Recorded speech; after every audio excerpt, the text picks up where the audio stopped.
Hey there, today I'm going to recap a 2021 British psychological horror film Last Night in Soho, directed by Edgar Wright. Hope you'll enjoy, and let's begin. The film begins with Eloise Ellie Turner dancing in her room. Ellie is a fashion designer who lives with her grandmother and mourns the passing of her mother, whose reflection appears in her mirrors occasionally. Peggy shows Ellie the letter notifying her of her acceptance to a fashion school in London. Despite being excited, Ellie is warned by Peggy that she will meet bad men up there. Ellie takes the train to London and is driven to her room. The cab driver makes creepy comments to Ellie, so she gets off at a shop and waits for the man to leave so she can keep walking to her room. She gets there and meets her roommate Jocasta. Ellie goes out with Jocasta and her friends, where it is revealed that Ellie's mother died by suicide after a struggle with mental illness. While in the bathroom, Ellie overhears Jocasta talking trash about her to the other girls. Ellie leaves the pub and walks back to her room, spotting an older man looking her way and smirking. Jocasta later brings a guy back to her room to hook up with while Ellie tries to sleep. She leaves her room and finds a party going on outside. The only student to befriend her is a young man named John. The next morning, Ellie wakes up late and runs to class, where she makes it on time for attendance. Ellie decides to find a place of her own for peace of mind. She finds a room in a home kept by a woman named Miss Collins. She gives Ellie a set of rules to follow and allows her to stay in the bedroom upstairs. Ellie likes the place and rests for the night, sleeping all the way under the covers. When Ellie gets out of bed, she finds herself somehow in the 1960s.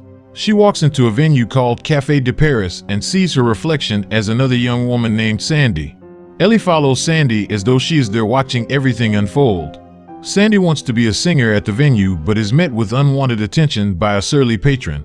She is told to speak to a man named Jack about being a singer. Sandy meets Jack and is charmed by him. He starts to leave with her when the patron makes rude comments. Jack punches him in the face and runs away with Sandy, kissing her in a phone booth, which is reflected as also happening with Ellie. As Ellie keeps moving, she finds Sandy in her bed, but when she tries to touch her, she wakes up back in the present. At school, Ellie becomes inspired to create a design based on what she saw Sandy wearing. Jocasta notes a hickey on Ellie's neck from where Jack had been kissing Sandy. Later that night, Ellie goes back to sleep hoping to wake up in the 60s again. She finds herself as Sandy and Jack get closer, and he brings Sandy to meet the owner of a different venue, the Rialto, so that she can sing for him, performing the song downtown. The men note that she can definitely sing. Ellie dyes her hair blonde like Sandy's and continues to work on her dress design, which her teacher seems to like, while Jocasta just mocks her out of pettiness. Ellie later sees the venue where she saw Sandy perform as it appears in the present day. She then goes to a pub to ask for a job. As she heads back to her room, the old man who saw her from the other night follows her and claims to recognize her because of her hair, but he insists he is not trying to pick her up. Ellie returns to the 60s and goes to the Rialto, but finds Sandy is now performing as part of a group of skimpy-dressed women dancing as backup for a woman performing as a marionette.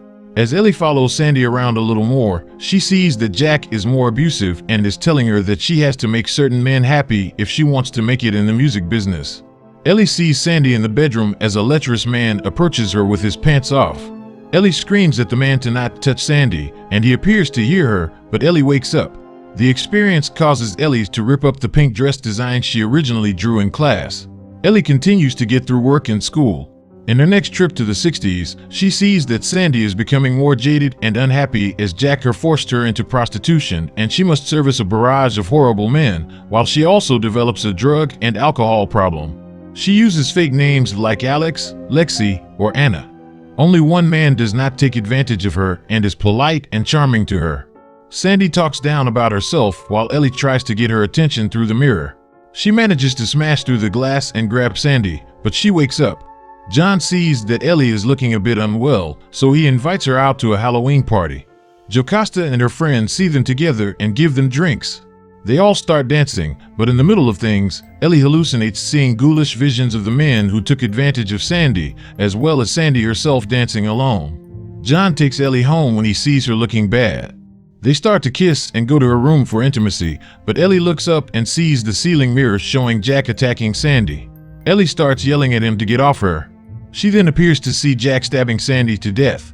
Miss Collins overhears the noise and orders John to leave, as one of her rules is not having male visitors. She simply tells Ellie to go to bed. The next day, Ellie apologizes to Miss Collins about what happened.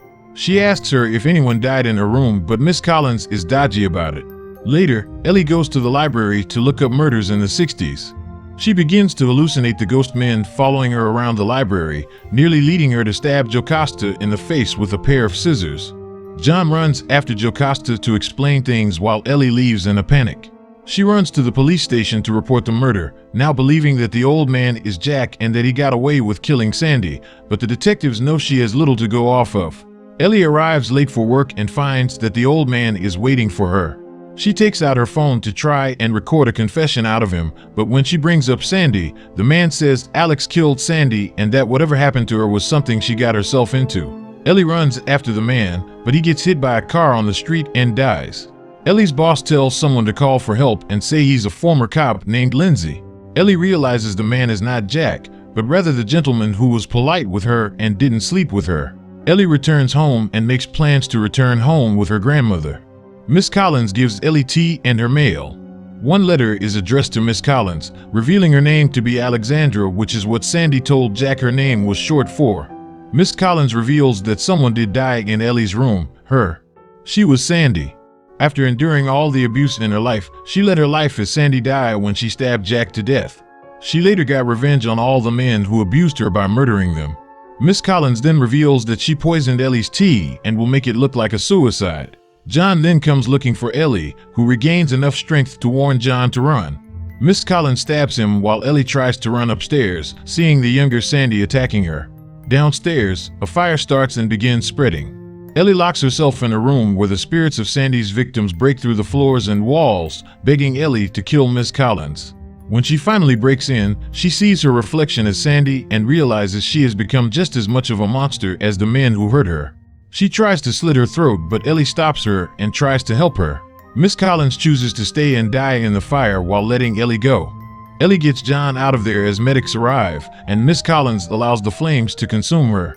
Sometime later, Ellie presents her work in a fashion show with Peggy and John in attendance to cheer her on along with the rest of the audience.